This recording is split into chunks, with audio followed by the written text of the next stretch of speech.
Welcome to Galaxy Classes, where concepts become clear and learning becomes powerful. Hello students, आज हम continue करेंगे geography का chapter 12, tourism. ये है पार्ट 2।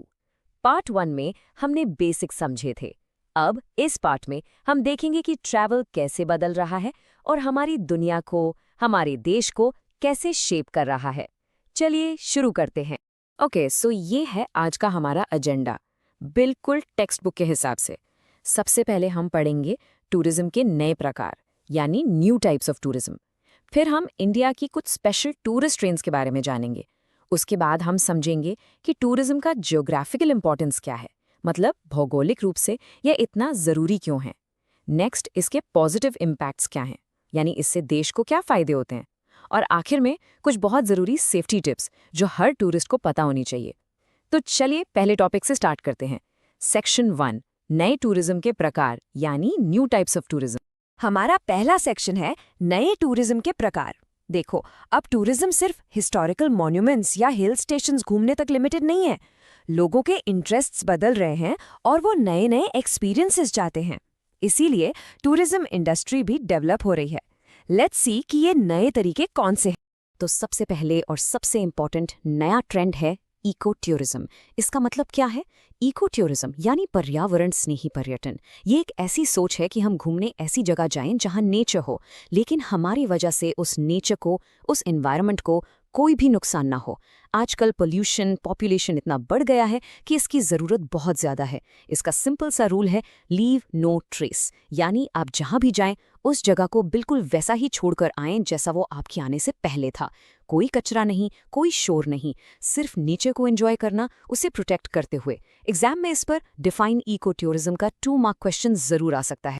अब देखिए इन 2 पिक्चर्स को, इससे आपको इको टूरिज्म का कॉन्सेप्ट बिल्कुल क्लियर हो जाएगा।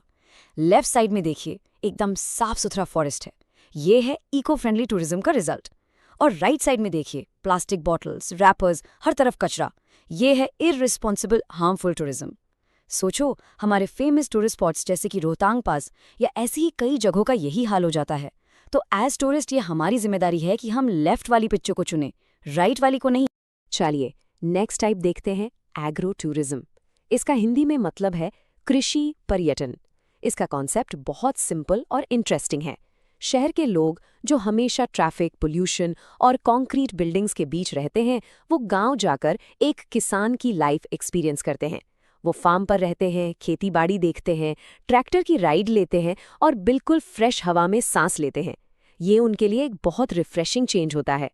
इंडिया में खासकर महाराष्ट्र के पुणे और कोल्हापुर डिस्ट्रिक्ट्स में ये कॉन्सेप्ट बहुत तेजी से पॉपुलर हो रहा है। क्या आपने कभी सोचा है कि बाहुबली जैसी फिल्म देखने के बाद आप उस जगह पर जाएं जहां वो शूट हुई थी? बस इसी को कहते हैं फिल्म टूरिज्म। जब कोई लोकेशन किसी पॉपुलर मूवी में दिखाई जाती है तो वो अचानक से एक फेमस टूरिस्ट स्पॉट बन जाती है। लोग उसे देखने आते हैं और धीरे धीरे वहां पर होटल्स, रेस्टोरेंट्स और बाकी फैसिलिटीज डेवलप हो जाती हैं। इसके बेस्ट एग्जाम्पल्स हैं हैदराबाद की रमोजी फिल्म सिटी और मुंबई की फिल्म सिटी। ये अपने आप में पूरे टूरिस्ट डेस्टिनेशंस हैं। अब आते हैं एडवेंचर पर। टूरिज्म अब सिर्फ देखने का नाम नहीं, कुछ एक्साइटिंग करने का भी नाम है।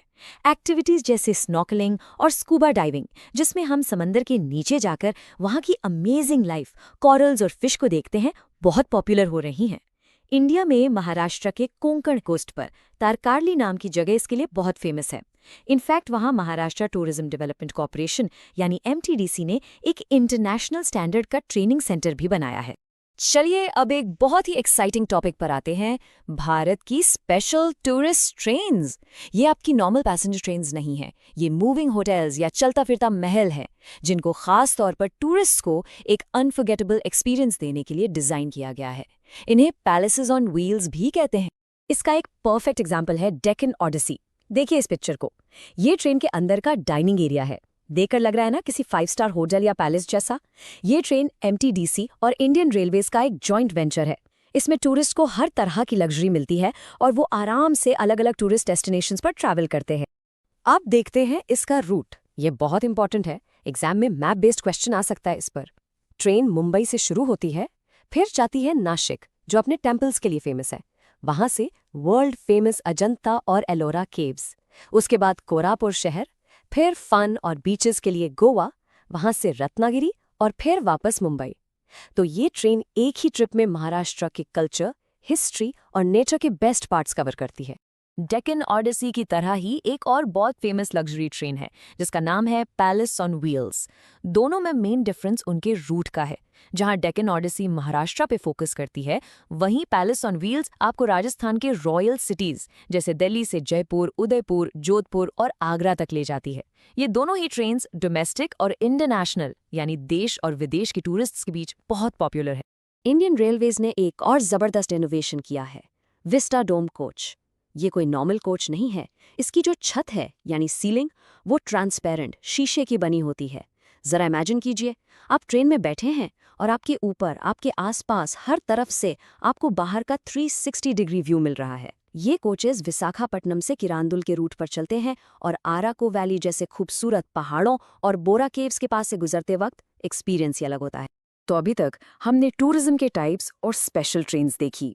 अब हम थोड़ा बड़ा पिक्चर देखते हैं। आखिर टूरिज्म इतना इम्पोर्टेंट क्यों है? इसका एक देश की ज्योग्राफी, उसकी इकोनॉमी और सोसाइटी पर क्या असर पड़ता है? चलिए इसको डिटेल में समझते हैं। यहाँ एक बहुत इंपॉर्टेंट टर्म है जो आपको याद रखना है। एग्जामिनर का फेवरेट क्वेश्चन है ये। टूरिज्म एक टर्शरी ऑक्यूपेशन है। अब टर्शरी ऑक्यूपेशन क्या होता है? देखो, इकोनॉमी के 3 सेक्टर्स होते हैं। प्राइमरी जैसे खेती, सेकेंडरी जैसे फैक्ट्री में सामान बनाना, और टर्शरी जिसमें सर्विसेज दी जाती हैं, कोई फिजिकल सामान नहीं बनाया जाता, जैसे बैंकिंग, टीचिंग और टूरिज्म। टूरिज्म में हम टूरिस्ट को रहने की, घूमने की, खाने पीने की सर्विस दे रहे हैं, इसलिए ये एक टर्शरी ऑक्यूपेशन। तो टूरिज्म का काम क्या है?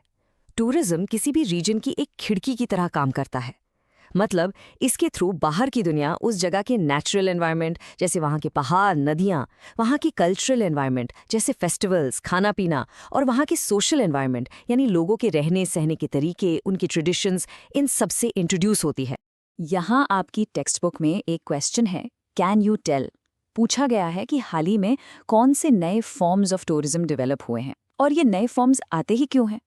तो इसका जवाब हमने अभी डिस्कस किया ना। नए फॉर्म्स हैं eco tourism, agro tourism, film tourism, और ये इसलिए मर्ज हो रहे हैं क्योंकि लोगों के इंटरेस्ट बदल रहे हैं। लोग अब कुछ नया, कुछ अलग एक्सपीरियंस करना चाहते हैं और एनवायरनमेंट को लेकर भी ज्यादा अवेयर हो गए। ये एक और बहुत क्रूशियल इकोनॉमिक कॉन्सेप्ट है, इसको ध्यान से समझो, इनविजिबल ट्रेड। देखो, जब हमारा देश किसी दूसरे देश को कोई सामान जैसे कपड़े या कार्स बेचता है तो उसके बदले में हमें फॉरेन करेंसी मिलती है, जैसे डॉलर्स। इसको हम कहते हैं विजिबल ट्रेड, क्योंकि सामान जाता हुआ दिख रहा है। लेकिन टूरिज्म में क्या होता है? विदेश से टूरिस्ट हमारे देश में आते हैं और यहाँ आकर अपनी करेंसी खर्च करते हैं। हमने उन्हें कोई सामान एक्सपोर्ट नहीं किया, लेकिन फिर भी हमें फॉरेन करेंसी मिल गई। इसीलिए इस इनकम को इनविजिबल ट्रेड कहते हैं।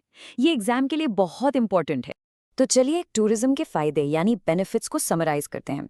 पहला, टूरिस्ट प्लेसेस का डेवलपमेंट होता है। वहाँ अच्छे रोड्स, होटल्स, एयरपोर्ट्स बनते हैं।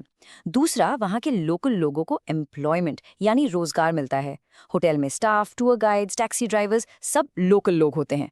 तीसरा, जब लोगों को समझ आता है कि उनकी नेचर और कल्चर की वजह से पैसा आ रहा है तो वो उसकी कंजर्वेशन यानी उसको बचाने की कोशिश करते हैं।